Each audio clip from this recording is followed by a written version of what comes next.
Sorry. It's okay. You want me to click off of it? Got it? There we go. So I've been with Simple Desk since 2020, and I was hired on right before the first lockdown. So because of my, when I started, I've been working closely one-to-one with a lot of our local small business owners, where their biggest challenge has always been how they can market themselves without a budget. If there's one thing that I do know, it's how to market on a budget. I have people who just, the only thing they kind of factor in is how much am I paying myself or how much am I losing time by taking over these marketing initiatives. So that's kind of my area of expertise, is how do we organically market your business so that you're not spending a ton of cash. So in this session, we're going to be talking about how to market your business effectively when you don't have a large budget or really not a big budget at all. We're going to be discussing defining your goals and marketing strategy, how to analyze costs and create a marketing budget, creating a content calendar that fits within that budget. I'm going to be giving you some low budget marketing ideas. So if you're really feeling tapped, this is a great idea to kind of refresh and kind of get excited about your marketing efforts. And then how to evaluate your efforts and refine them for future success. So why does your marketing budget matter? So one, it helps you stay on track financially. So a lot of the businesses that I work with don't even consider their business in terms of a budget. So when they're marketing, they're just like throwing things to the wall and hope that it sticks. Like, oh, I need to post today, so I'm just going to post. Or they get so caught up in kind of the day-to-day that thinking about marketing from a long-term perspective is just not feasible for them. But if you're not thinking about a budget, it can cause your business to fail, or you could be hemorrhaging funds by spending too much time. It helps you allocate funds into the right places. So when you know how much you spend, you know how much you can put into each avenue. It allows you to determine which strategies also work the best that fit within your budget. That way you're not doing all the things. That's another thing that I see a lot of small business owners just trying to do all the things, even though it's not necessarily where their target market lies or what they need to be doing at the time. It also helps you set benchmarks and goals. So when I'm working with small business owners, I say, what are 3 identifiable goals that you want to see happen through your marketing efforts? And a lot of times they're like, I have no idea. Like, do I want to just sell products? Do I want to engage people? Do I want to grow my following? Those are all really important goals to kind of keep in mind. But you need to be thinking about those as you're kind of working through your marketing efforts. It also helps you plan long-term. So planning for the now helps you plan for later. And it's an investment. And who doesn't want their business to grow? If you're not going to invest the time and the money into your business, then you're not going to see the success that you want to see. Defining your goals and marketing strategy. So these are questions to ask yourself right off the hop. This also plays into how to create your marketing budget and what kind of endeavors you're going to kind of dive into when you actually set your marketing strategy. So the first thing that you're going to want to ask yourself is, what does my target audience need? And how does my product or service fulfill that need? So you really need to understand the pain point, and that's going to be at the forefront of your strategy. I always give the example that Simple Desk is here for small to medium businesses who are probably frustrated with where they are at. They're ready to move on to the next level, but they're just like, I don't know how to do that. So a lot of our marketing specifically targets that, and how our services or how our team or how our knowledge can help support you as we kind of move forward to the next steps. The second question is, what do I want to see happen from my efforts? So I always ask, again, identify 1 to 3 goals. Number 3, what dates do I need to focus on, and how long do I need to adequately bring awareness to my efforts?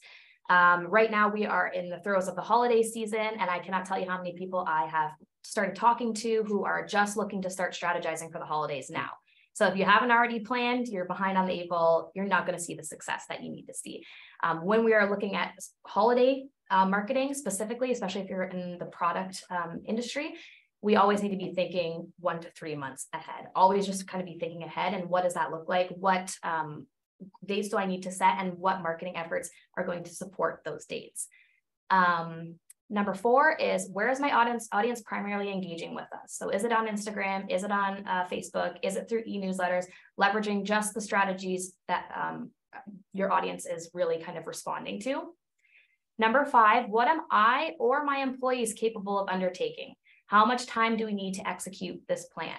As somebody who has worked in marketing for 6 years, I have worked in many positions where I'm the only person doing marketing, and wearing a lot of hats is frustrating and it's difficult. And oftentimes you are just thrown something and just hope that you can kind of figure it out. And it's always last minute. So then you don't see the efforts or the return for your efforts, which is even more frustrating. So it's always important to understand what your role or responsibility is, or what your employees' responsibilities are, being able to delegate, and then making sure that you're creating a plan that gives you enough lead time for those efforts. Number 6 is, what is my sales funnel or buyer journey? And we will go over that a little bit further on in the slides. And how many touch points will this have? So as a general rule of thumb, 7 is the recommended number of touch points. Now that doesn't mean that you have to do 1 post on Facebook, 1 post on Instagram, 1 post or 1 email. It doesn't mean that necessarily. It just means that you should be showing whatever effort you're trying to push at least 7 times. So that could be simply on Instagram. You could do a post, you could do a carousel, you could do a live, you could do a story. That's multiple touch points. Yes, Brianna. Can you elaborate on what touch points are? Yeah, so touch points is if I am if I'm somebody who's going to be buying something, if I just see something on social media or see something come through my email newsletter, that's a touch point.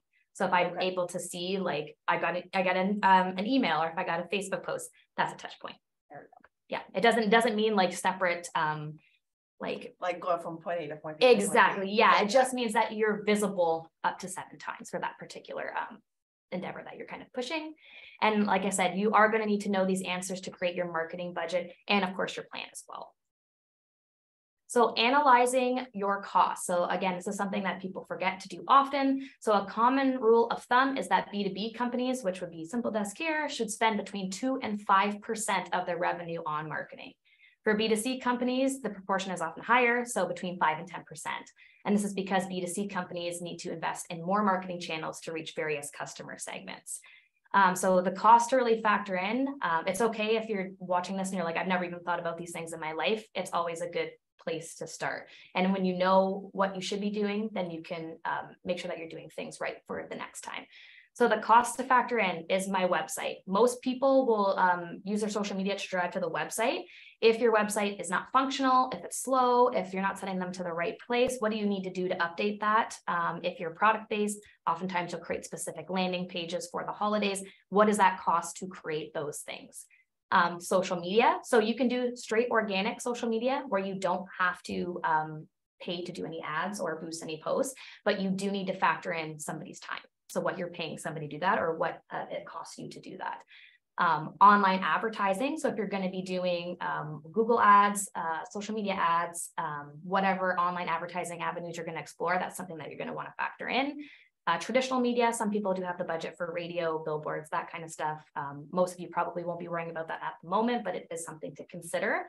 Emails and e-newsletters. Often with email communities, you give them a little bit more than you would necessarily your social media. It's just kind of a thank you for being part of an exclusive community. So you do a lot of like offers. So if you're going to be doing that 10, 25% off, what does that cost you in the long run to do that? Video. So if you're not adept at doing video, what's that going to cost you to produce that for your specific endeavor? Training and or employee costs, which is huge. If you have an employee that wants to step up but doesn't know how to do it, you have to pay for training or just what they're worth on an hourly basis, and potentially outsourcing. So that's also a big thing for people to consider when it comes to their budget. Is outsourcing going to be cheaper for me than hiring somebody full-time to do it? And then your revenue and current costs. So this is not just for marketing specifically. It's how much money do I have coming in? What am I paying for? What do the costs look like? Do I have enough budget to adequately finance my marketing strategy? So creating your marketing budget and plan. So there's different types of marketing plans to consider, obviously based on what you're looking to achieve. So there's revenue-based, competition match, where you just kind of try to do the exact same advertising endeavors as your competition. Top down, where management just decides you're going to be doing this. And then goal driven, which is my preferred method. I like to set tangible metrics so that way everybody feels motivated and excited about where the business is going. So when we figure out what plan we're going to create, how do we actually create the plan itself? So we start small. So spend no more than a few hundred or a few thousand, depending on where your business is at, to pilot a new marketing project. I always recommend steering clear of radio, billboards, all those kinds of things, unless you have the larger investment and the capability to do so. Then you're going to want to set goals. So again, those goals are always going to be top of mind for you. It can even be monthly. Like if I'm going to be launching a holiday collection, what do I want to see happen? How many products do I want to sell? How much website traffic do I want to see happen?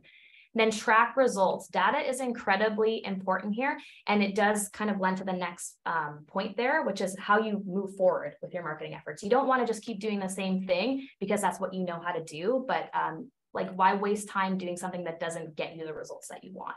Oftentimes when I'm asking people, well, what do you find from social media works really well for you? They have no idea because they don't know where to go to look at the analytics and kind of see, oh, video really responds well, or people really respond well to video, or they're really liking when I go live. Like that data is invaluable to your business, and it's the only way that you're going to create a strong strategy.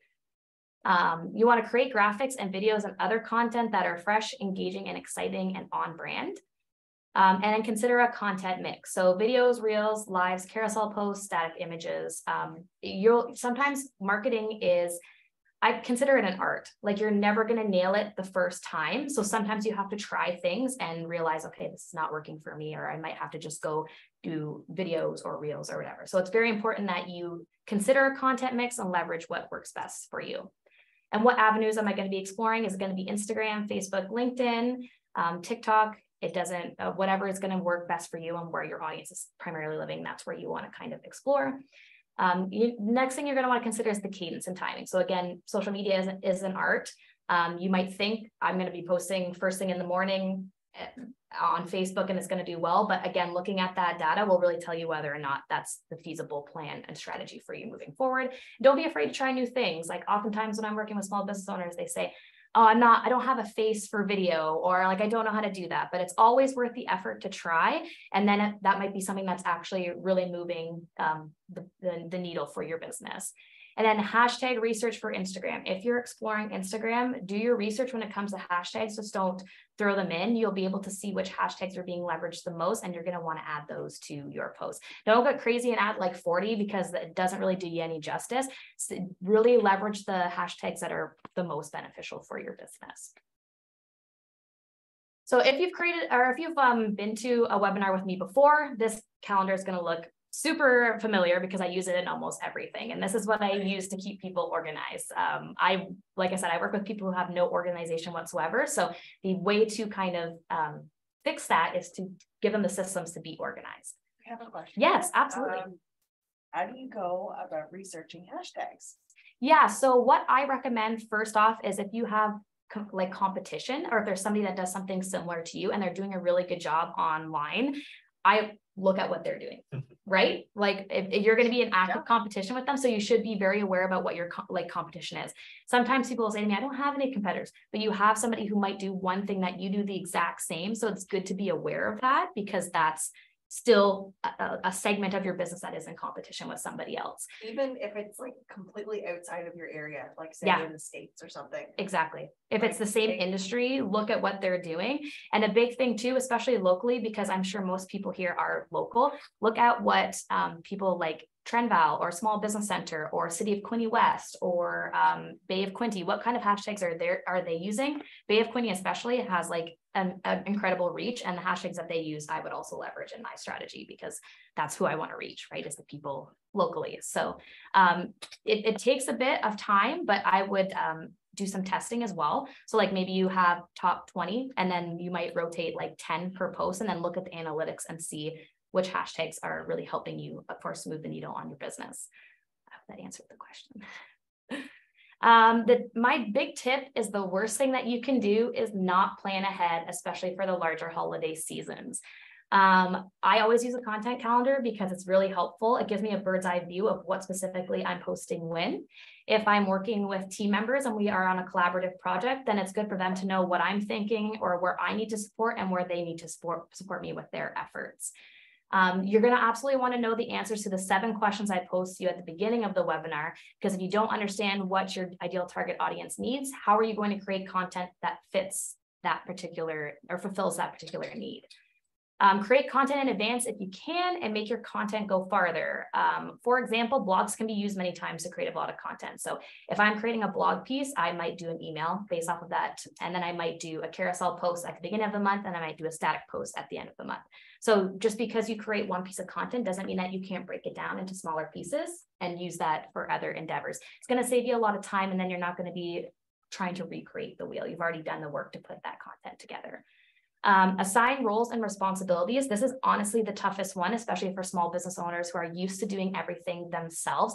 Delegating tasks is extremely difficult, but if you need help, absolutely ask for it. If you've got team members who can step up and do it, then you need to give them the roles and responsibilities, but also the time frame. So if I'm looking at this content calendar and I see that an email needs to go out at the end of the month, what date do I have to have that content ready for my boss or whoever to look at it, approve it, and schedule it, and then we move on to the next thing. Schedule your posts to deploy on your schedule so that you don't have to manually do it. So I always work a month in advance. You can work quarterly, so 3 months in advance, whatever works best for your business, but it just gives you that leverage where you just spend a couple of hours a month planning out your content, scheduling it using Meta Business Suites, which is free, so no extra software you have to pay for, and then just letting it run on its own, and you can handle other things.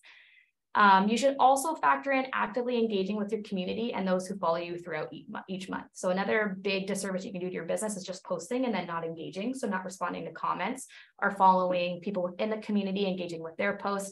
It's within this community, especially, it's very give and take. So if you're following people and you're commenting on their posts, it's very likely that they're going to comment on yours. So it's a great community here. So why not engage? How do you find the time to do that? That's Yeah, what I struggle. And yes, absolutely. And it's difficult. So with you, it's harder because you don't have a lot of It's time. Just the two of us. Yeah. So I'm honestly guilty of this. And like, I don't really like to advocate for working outside the hours, but I'll post something, like I'll schedule it to go out, and then like on my lunch or like in the evenings, I'll just be scrolling on Instagram sitting, and, you know, like after dinner and you're just relaxing and you're on your phone for like whatever.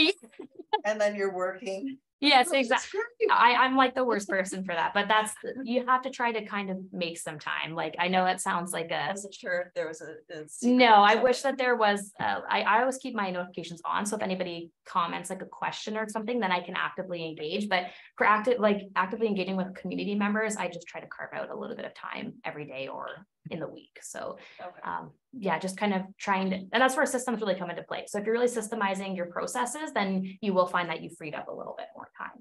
We have another question. Yeah, go ahead. What is a carousel post? Yeah, so that's a multiple, like that's more than one. So a static image is a single image. Carousel post is multiple images or video.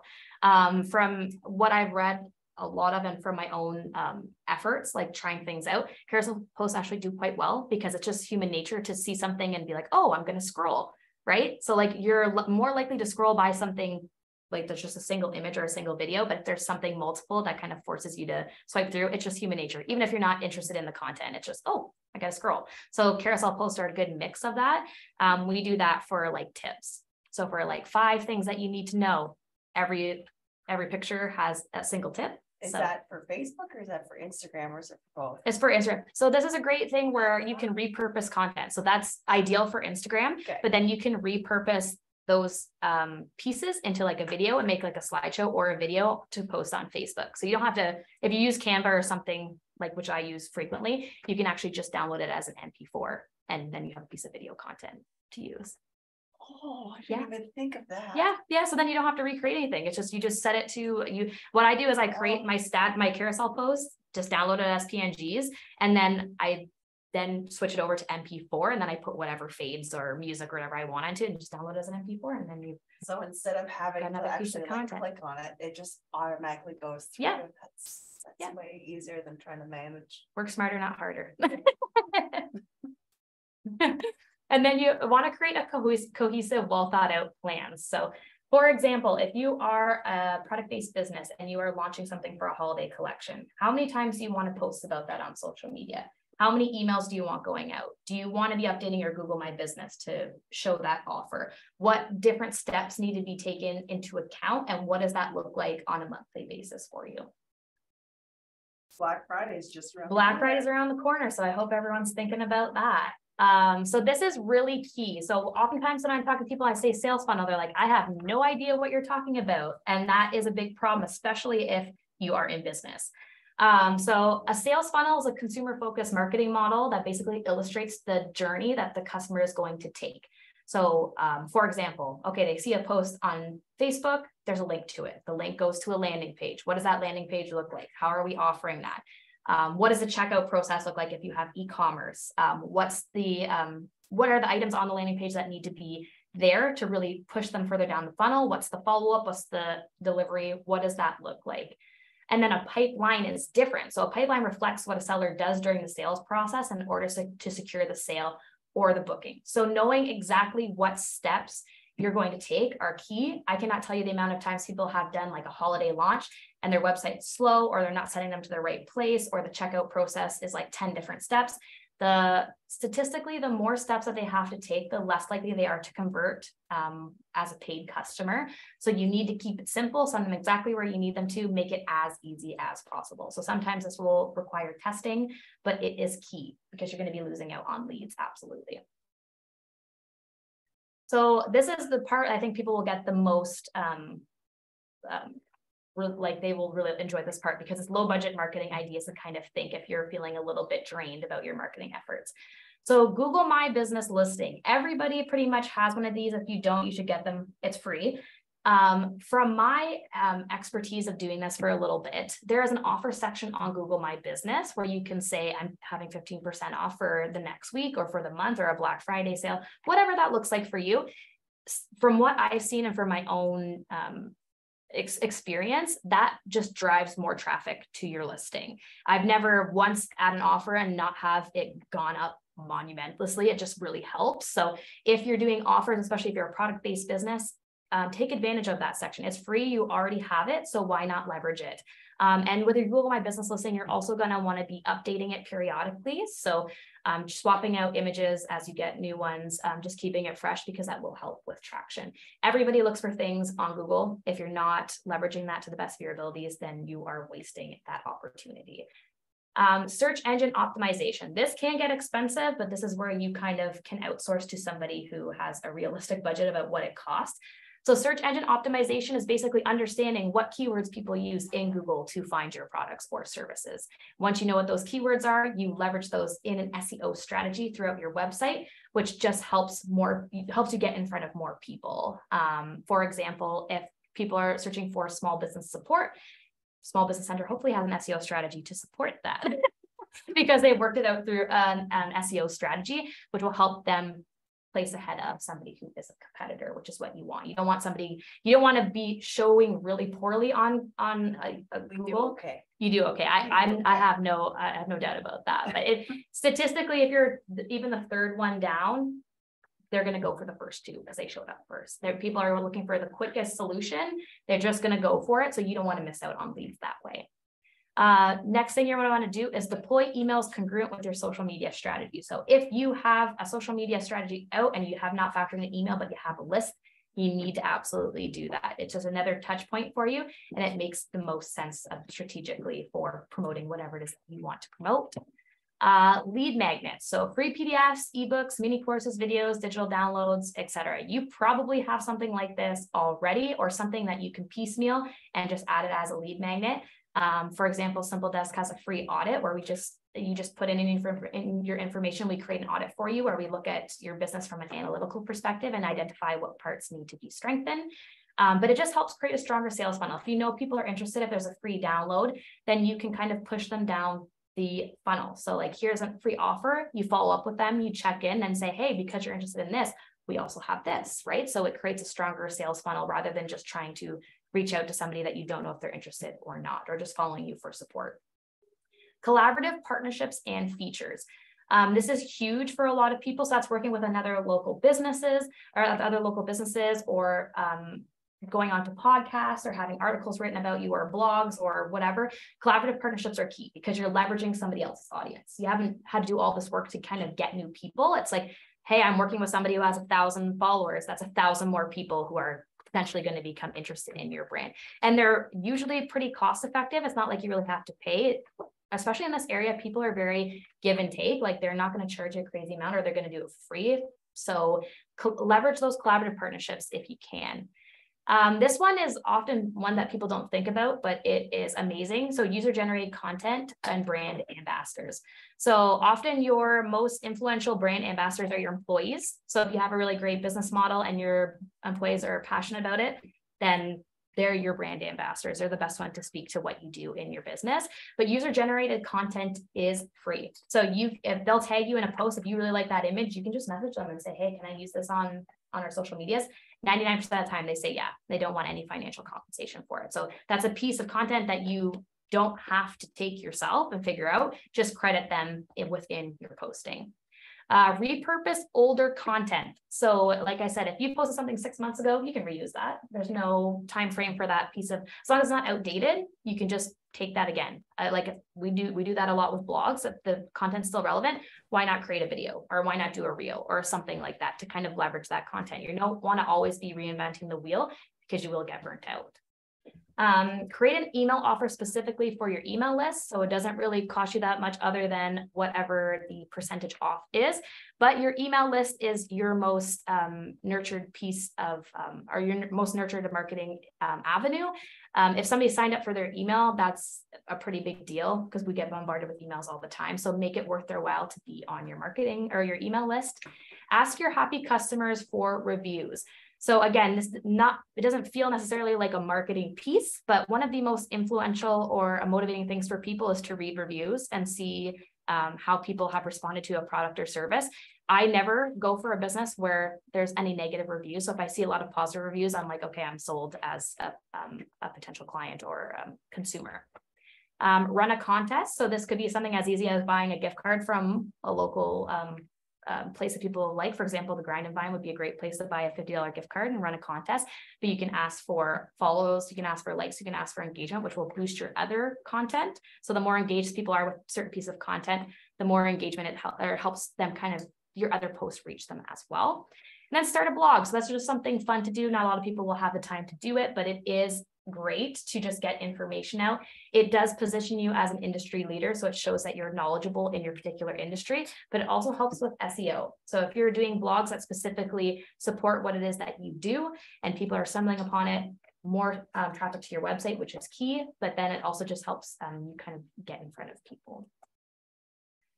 So evaluating your marketing efforts for future successes. So in my experience, reviewing analytics is the one thing that most business owners don't do. They just look at their social media and say, oh, I didn't get a lot of likes, or I didn't get a lot of comments, but likes and comments are not everything. It doesn't necessarily mean whether or not your campaign was successful. So here are the metrics that you want to look at and what you specifically want to look for. So if you have a website, you're going to want to have Google Analytics set up. So you're going to want to see how many visitors came to my site in that month or that week. Where did they come from? So did they come from social media? Did they come from organic search? Did they come from direct, which could be email? How long did they stay on the page? So if you're seeing that they were on there for 50 seconds, they didn't do anything while they were there. There's something obviously wrong with your website, or you need to kind of tighten it up to keep that interest there. And what is the drop-off rate? If your drop-off rate is more than 50%, there is definitely some reworking that needs to be done. It just means that there's nothing, maybe the verbiage isn't strong, maybe the website itself isn't strong, you need to change something up because it's not capturing your audience and holding them for long enough. For email, you're going to want to look at open and click-through rate. Social media, likes, shares, and comments and clicks are great, but you can actually just go on the back end and look and see how many clicks from a particular post went to your website or wherever you're sending them. That's my highest metric. I like to look at that because somebody could see something and not like it, but they could have clicked through and completed a purchase or signed up for something. Google My Business, monthly view. So look at that monthly and see how much traffic you're getting. If it's very low, then you obviously know some tweaking needs to happen, whether that be adding offers, adding a list of services more in depth, adding more photos, whatever that is. Again, it's free. So just make sure that you're getting enough traffic to it.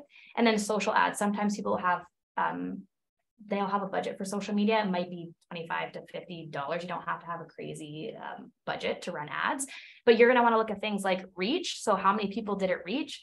how many clicks were there and what were the engagement. For me, I'm more into clicks, obviously, because it obviously shows that people are motivated as opposed to just sending an ad everywhere. Like reach is great, but if they didn't take the action that you want them to take, then that ad has technically failed. And then last but not least, cost. What did it cost you to market your business within the time frame? Was that budget used well? So all in all, your analytics will tell you what was successful and what was not. It's not just about how many sales have occurred. Sometimes you'll have to do something multiple times, but it's just that top of mind awareness. So just because that one post didn't do well doesn't mean that your campaign has failed. Sometimes it takes multiple posts. If the campaign proves to be ROI positive, investigate. So what was it about it that resonated with your customer? Then find ways to invest that further. If it's they're liking video, if they're liking email, use that for further marketing strategies, especially if you're trying to increase sales or bookings. And if the campaign didn't work, just put it on the back end, reassess, and consider something else. So it doesn't mean that necessarily that's a terrible thing to explore. Could be that you just didn't do it right, or it wasn't the right time. So there's lots of things to factor in. It doesn't mean that you just scrap it completely, but you might want to table it for the time being, just to leverage things that are actually working for you. Most importantly, rinse and repeat. So when you create a sales funnel that works, you don't have to reinvent the wheel. A rinse and repeat strategy is effective and easy. So this is just basically where you find a marketing strategy that works and then you reuse it. So for example, one of my clients does summits. So a free summit, just everybody, just kind of talking about her specific area of interest. Like she's women in midlife. That's the first part of the funnel. The next part is a masterclass where you kind of, once the summit is done, the masterclass kind of wraps up the summit a little bit nice, but then also positions her whatever she's selling. So in this case, it's a membership. Then those people fall into an email nurture sequence where you might have 4 to 5 emails, just kind of pushing them down the pipeline for that particular membership. And then you upsell that product or service at the end. So this is a funnel that she uses twice a year and has been quite effective. 1 for growing email leads and 2 for getting more people on her membership. So oftentimes when you're creating a marketing strategy that works, just reuse it. You're just changing the messaging. So if it's like, okay, if I do this live or whatever, and I direct people to the website on this particular landing page, do that the next time. Just change whatever the offer is or whatever the messaging is. So tips for success and recap. So remove it from your mind that you can't have success in marketing without a budget. It's doable. I've seen it. I've been a part of it. So it's 100% possible. Like I'm talking about, like I was in the mud with people who just couldn't even afford to hire people to do things during COVID. And it's just like, it's possible to market your business and not have a large budget or have to pay for things. Organic marketing, when it's done right, will absolutely support your business. So define your goals and always aim to plan ahead. Understand your target audience and how you can support them. Analyze all of your costs, not just for your marketing efforts. And then ask yourself the questions within this webinar. So I will send the webinar to Brianna and she can send that out to everybody. These are questions that you always want to keep top of mind. This is going to help you establish your budget and your plan. Use a content calendar and delegate where possible. Only exploring avenues where you know your target audience is. Have a clear idea of your sales funnel and how it works. Tighten up any areas that might be gray or not working properly. Review your analytics, tweaking as needed, and creating as much of a rinse and repeat strategy as possible, and have fun with your marketing efforts. Marketing is tough. Oh, I don't know what happened there. Okay, so I don't know. That's okay. I don't know what that Can they still see me? Yeah, they can still see you. Okay. Yeah, so just can't see that. Yeah, that's okay. I was on the last point anyway, but marketing should not feel like you're just running through quicksand. It should be fun. And that's because you might not be exploring the avenues that bring you the most joy that you like to do, or you're not leveraging your staff properly to explore those avenues. So don't approach marketing as just another thing that I have to do. This is how you put like your brand messaging and a face to your business. So have fun with it and don't think of it as this big beast that you have to tackle. You can do a lot of fun things and not have to break the bank, which I think is really important.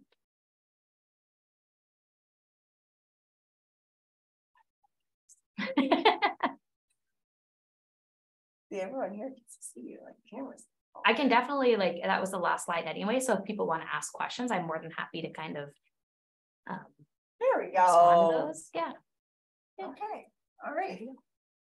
Sorry, guys, we had a weird thing that came on our screen. Tech problems. Anyone have any questions? This is your chance. I will stop recording. So if you wish to unmute, you're more than welcome to do so.